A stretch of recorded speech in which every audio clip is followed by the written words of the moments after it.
Madonnas Haut ist mittlerweile so straff, dass ihr Gesicht diese Woche absolut keine Regung mehr zeigt. Und Meg Ryan legt ihre Sonnenbrille in der Öffentlichkeit scheinbar nur noch nach Stunden in der Maske ab. Hollywoods Panik vom Altern hat jetzt Linda Evangelista in eine tiefe Krise gestürzt. Ihr Versuch, sich die Fettzellen einfach wegfrieren zu lassen, geht schief. Das Supermodel warnt nun andere vor schweren Komplikationen bei Beauty-Behandlungen. Das hier sind die jüngsten Fotos der heute 56-Jährigen, die 2017 nach dem Eingriff um die Welt gehen. Danach taucht sie ab.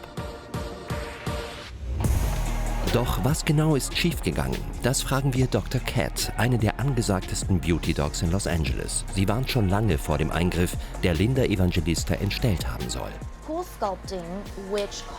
Cool Sculpting nutzt Kälte, um Fettzellen abzutöten. Es kann allerdings zu Komplikationen kommen. Dann tritt genau das Gegenteil ein. Mehr Fettzellen entstehen und es bilden sich schmerzhafte Knoten. Das ist dann wirklich wie Zement. Von der Haut bis zum Knochen nur vernarbtes Gewebe. Für Dr. Cat sind diese schmerzhaften Folgen deutlich bei Linda Evangelista zu erkennen. Der größte Unterschied ist wirklich an ihrem Kinn. Dort müssen in ihrem Fall die zusätzlichen Fettzellen sein. Und dann hatte sie wahrscheinlich mehrere OPs, die es rückgängig machen sollten. Deshalb sieht man hier viele Unebenheiten. Leider kann man, wenn so ein Schaden erstmal entstanden ist, nichts tun, um wieder ganz auszusehen wie vorher. Dafür bräuchte man eine Zeitmaschine.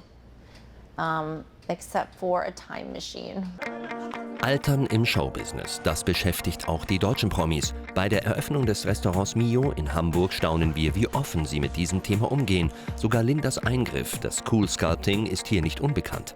Mir hat es wenig Effekt gezeigt tatsächlich und mir tat es wahnsinnig weh. Der Bauch, der wird ja dann ganz hart wie Eis und dann muss der Arzt oder der Behandelndejenige, der das macht, muss es ja kneten, dass das Eis quasi wieder weich wird. Und das sind solche Schmerzen, also ich würde es tatsächlich nicht nochmal machen. Ich finde Altern in Würde natürlich auch schön, aber andererseits wird man ja ständig irgendwie auch danach bemessen, wie man jetzt gerade wieder aussieht. Botox ist eigentlich so ähnlich, als wenn man zum Zahnarzt geht und sich die Zähne etwas aufhellen lässt. Wenn mich hier die Fältchen total stören würden, dann sage ich heutzutage nicht mehr so vehement wie früher, würde ich niemals tun.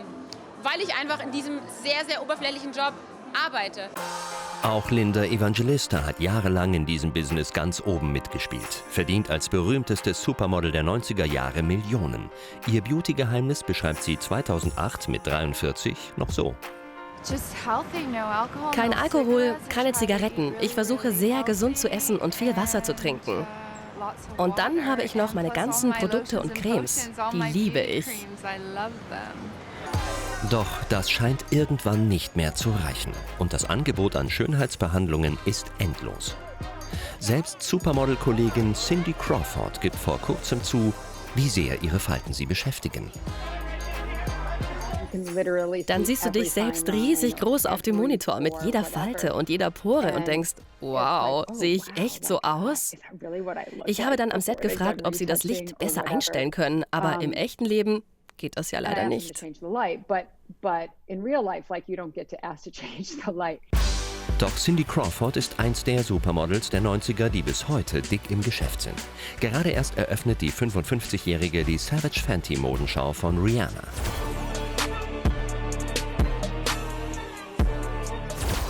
Auch Naomi Campbell läuft erst gestern mit 51 auf der Pariser Fashion Week für Balmain. Linda Evangelista dagegen kann nach eigener Aussage nicht mehr als Model arbeiten. Sie fordert vor Gericht nun 50 Millionen Schadenersatz. Man habe sie nicht angemessen über die Risiken der Behandlung aufgeklärt. Doch der Wunsch, jung zu bleiben, ist bei vielen ohnehin größer als die Sorge vor Risiken. Auch Melanie Griffith hat sich über die Jahre extrem verändert und erklärt den Druck im Business so. Wenn du in Hollywood 40 wirst, wird schwierig. Du kriegst plötzlich nicht mehr die Rollen, die du früher einmal bekommen hast.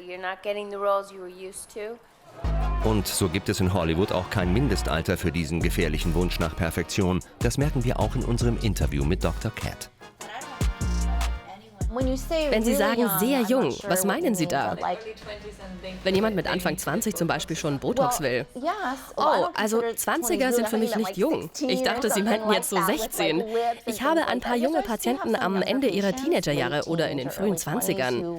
Die lassen sich ihre Lippen aufspritzen oder wollen Botox zur Vorsorge. Zum Beispiel bekannte Schauspielerinnen, die einfach noch länger junge Rollen spielen wollen.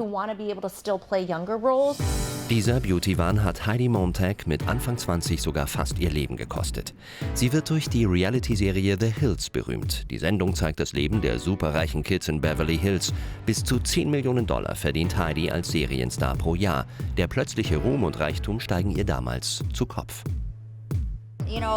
Die meisten in der Show hatten schon eine Schönheits-OP. Ich war die Einzige, die es noch nicht hatte. Ich wollte dazugehören. Du musst es einfach tun in diesem Geschäft. Jeder versucht, jung zu bleiben. Es gibt immer jemand Jüngeres.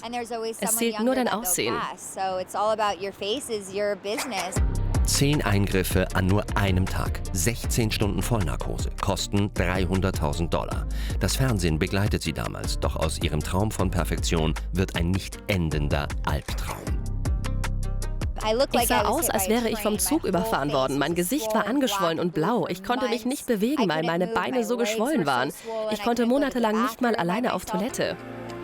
6 Monate kann Heidi nicht einmal das Haus verlassen. Auch nachdem sie sich erholt hat, bleibt der Schock, dass der Kampf um Schönheit beinahe zum Kampf ums Überleben geworden wäre. Heidi Montag und Linda Evangelista, 2 Beispiele, die zeigen, wie gefährlich Beauty-Eingriffe sein können. Hoffentlich lassen sie den einen oder anderen zweimal überlegen, sich diesem Risiko auszusetzen.